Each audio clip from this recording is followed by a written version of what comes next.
образование это такое направление, самое, может сказать, трудное. И поддержка всегда нужна, в частности для Чеченской Республики. У нас самая высокая рождаемость. И республика, вот, говорят, что да, война да, закончилась, но следы военных действий да, он до сих пор существует. Это в первую очередь по линии образования. Мы до сих пор, 21 век, да, трехсменка у нас. И это самая первая да, проблема. А так, ну, по разным направлениям, да, и в отсутствии там, у нас достаточно педагогов тоже проблема.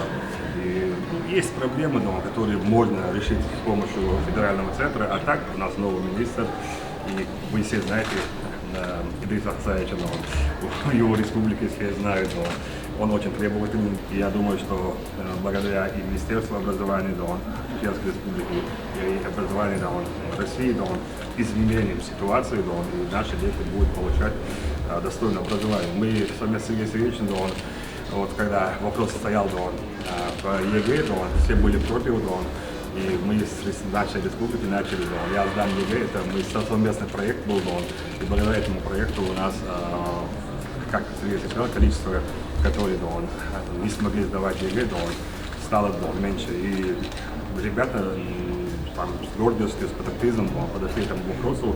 И я скажу, что благодаря нашему региону и федеральному центру, и регионов начали относиться более спокойно и получили максимальную пользу от единого государственного. Мы видим прекрасные школы, мы видим прекрасные здания, мы видим горящие глаза детей. Вот, конечно, есть определенные моменты, над которыми нужно работать, о чем я сегодня сказал, и работать с отстающими детьми, не только с талантливыми детьми, с талантливыми тоже нужно работать, но и с отстающими детьми. Но я думаю, что он подробно об этом с главой республики еще поговорит. А насколько школы готовы к ЕГЭ? Не только Чеченская Республика, но и регионы России? Максимально готовы. 6 лет подряд единый государственный экзамен проводится максимально объективно.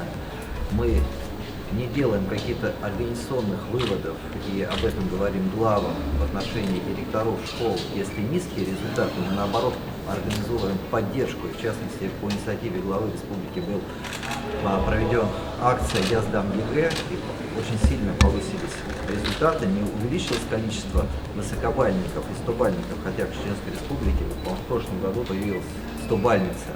Вот, но уменьшилось количество тех детей, которые не преодолели минимальные границы баллов. И в прошлом году тоже большое достижение. Учитель года здесь, по-моему, присутствует. Да?